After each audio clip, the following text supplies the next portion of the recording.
اگر تمہیں اپنے سکھ راس نہیں ہے تبھی تم نے مجھ سے یہ بات پوچھی ہے. لو اب میں تمہاری زندگی سے ہمیشہ کے لیے جا رہی ہوں اور اپنے بچوں کو بھی لے کر جا رہی ہوں.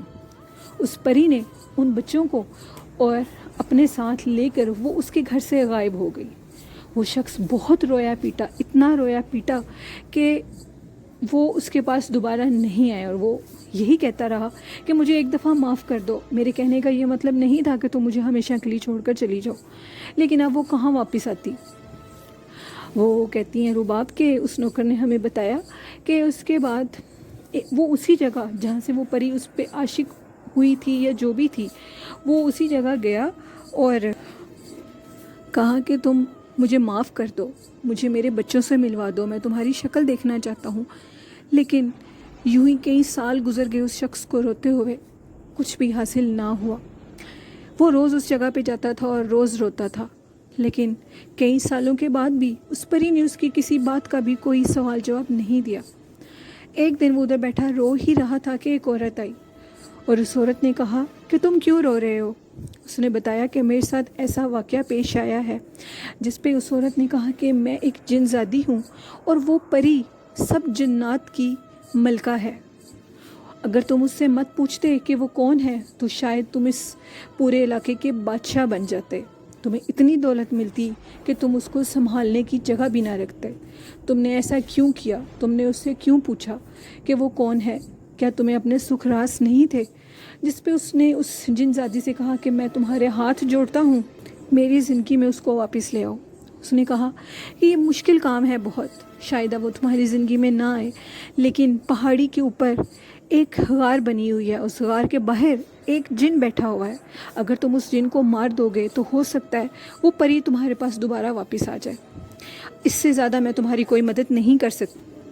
اس شخص میں اتنی ہمت نہیں تھی کہ اس جن کا اکیلے مقابلہ کر سکتا، لیکن وہ اس پہاڑی کی چوٹی پر جو غار تھی اس پہ روز جایا کرتا تھا، کیونکہ اس جن زادی نے بتایا تھا کہ وہ پری اسی غار کے اندر رہتی ہے اور اسی غار کے اندر آگے پرستان کا راستہ ہے. یہ انسان نہیں جانتے. میں نے تمہاری مدد کی ہے، ہو سکتا ہے کہ تمہیں تمہارے بچے واپس مل جائیں.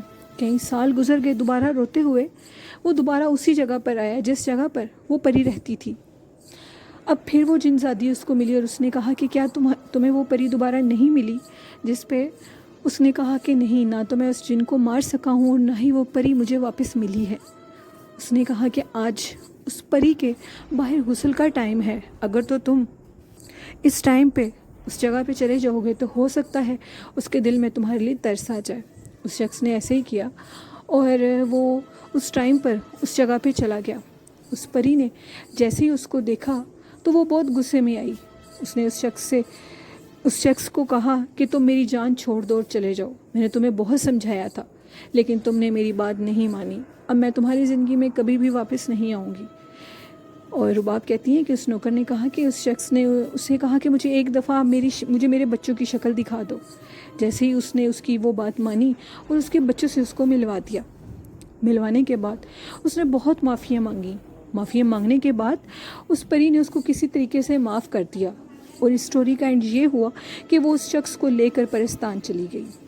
رباب کہتی ہیں کہ اس نوکر نے ہمیں بتایا کہ یہ ان کے گاؤں کا بہت پرانا واقعہ ہے اور بالکل سچا واقعہ ہے، اس میں ذرا بھی جھوٹ نہیں ہے. اور لسنرز، اکثر سننے میں آتا ہے کہ ایسے ہوتا ہے.